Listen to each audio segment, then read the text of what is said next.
এটা হচ্ছে self starter. আমরা আজকে যেটা জানবো সেলফ স্টার্টারের কাজ কি, সেলফ স্টার্টারকে কে অপারেট করে, সেলফ স্টার্টার ইঞ্জিনকে কিভাবে চালায় এবং সেলফ স্টার্টার খুলে দেখব এর ভেতরে কি কি রয়েছে। ফার্স্ট আমরা সেলফ স্টার্টারের অংশগুলো বলবো। এটা হচ্ছে বডি কিংবা মোটর পোর্শন, আর এদিকটা হচ্ছে বেন্ডিক্স ড্রাইভ। কোন জায়গায় থাকে অ্যাকচুয়াল সেলফটা আমাদের, এটা হচ্ছে ফ্লাইহুইল। ফ্লাইহুইলকে সেলফ স্টার্টার দিয়ে ফ্লাইহুইলকে ঘোরানো হয়। এই জায়গায় এরকমভাবে লাগানো থাকে। যখনই আমাদের এই মোটরটা ঘুরবে তখনই এই গিয়ারটা এগিয়ে আসে, এগিয়ে এসে ফ্লাইহুইলকে ঘোরায়, আবার যথারীতি রিটার্ন করে। এইভাবে আমাদের ফ্লাইহুইলকে ফ্লাইহুইল ঘুরিয়ে ইঞ্জিনটাকে স্টার্ট করা হয়। এবারে আসবো আমরা এই স্টার্টার মোটরটাকে খুলব। ফার্স্ট হচ্ছে বেন্ডিক্স ড্রাইভটাকে খুলছি। বেন্ডিক্স ড্রাইভের লক নাটটাকে খুলছি।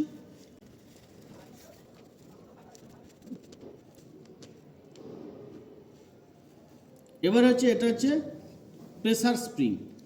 যখনই আমরা সেলফটা বন্ধ করে দিই তখন এই অবস্থায় ছিল এরকম, যখনই সেলফটা ইঞ্জিন স্টার্ট হয়ে যাওয়ার পর বন্ধ করে দিলাম তখন এটা ছেড়ে এইভাবে চলে আসে, যাতে এই টোটাল প্রেসারটা এই গ্রহণ করে। এই জন্য এটা হচ্ছে প্রেসার। এই যে থ্রেডটা করা হচ্ছে এই স্কোয়ার থ্রেডের উপরেই এই বেন্ডিক্স ড্রাইভটা আপ ডাউন করে। এটা হচ্ছে বেন্ডিক্স ড্রাইভ। এটা টোটাল ইঞ্জিনকে স্টার্ট করতে ব্যবহার করে এবং স্টার্ট হয়ে গেলে এই আবার যথারীতি নিজের পজিশনে চলে আসে এবং আমরা সেলফ বন্ধ করে দিই। এবারে আমরা সেলফের যে মোটরটা রয়েছে সেটা খুলব।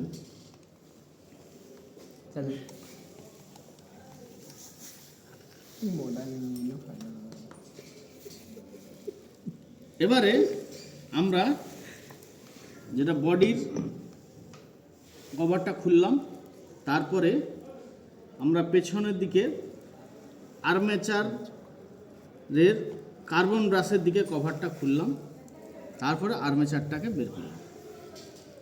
তাহলে এটা হচ্ছে কার্বন ব্রাশের কভার। যেখানে আমরা দেখতে পাচ্ছি এগুলো হচ্ছে কার্বন ব্রাশ। কার্বন ব্রাশকে ঠেলে রাখার জন্য এই স্প্রিং ব্যবহার করা হয়।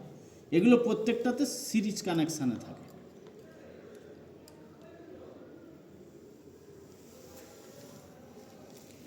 এটা হচ্ছে আর্মেচার শ্যাফট, এটা আর্মেচার কয়েল, এটা কমিউটেটর।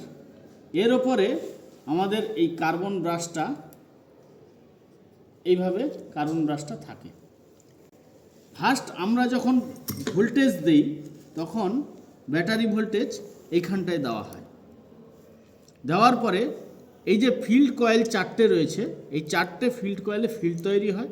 সেখান থেকে ভোল্টেজটা এই ফিল্ড কয়েল থেকে কার্বন ব্রাশ থ্রু আর্মেচার কয়েলে যায়, দিয়ে উভয়ে এন মেরু এবং সাউথ মেরু দুটোকে বিকর্ষণ করে। সেই হিসেবে এরা মোটরটা চলতে থাকে এবং সেই মোটরের সঙ্গে আমাদের এই বেন্ডিক্স ড্রাইভটাও ঘুরতে থাকে। এবং যেহেতু এই বেন্ডিক্স ড্রাইভটা একটু দূরে রয়েছে, যথারীতি সে নিজের এই থ্রেডের সাহায্যে বেন্ডিক্স ড্রাইভটা এসে ফ্লাইহুইলকে ঘুরিয়ে দেয়।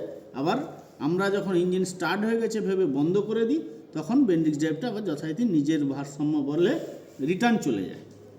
এটা হলো আমাদের এইভাবে কাজ হয়। এবারে আমরা ফিটিং করব। কিভাবে ফিটিং করব?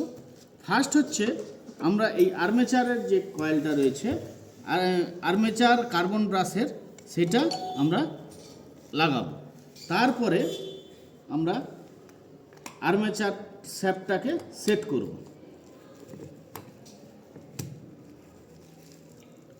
করার পরে আমরা লাইন লেভেলের জন্য লাগিয়ে নিচ্ছি।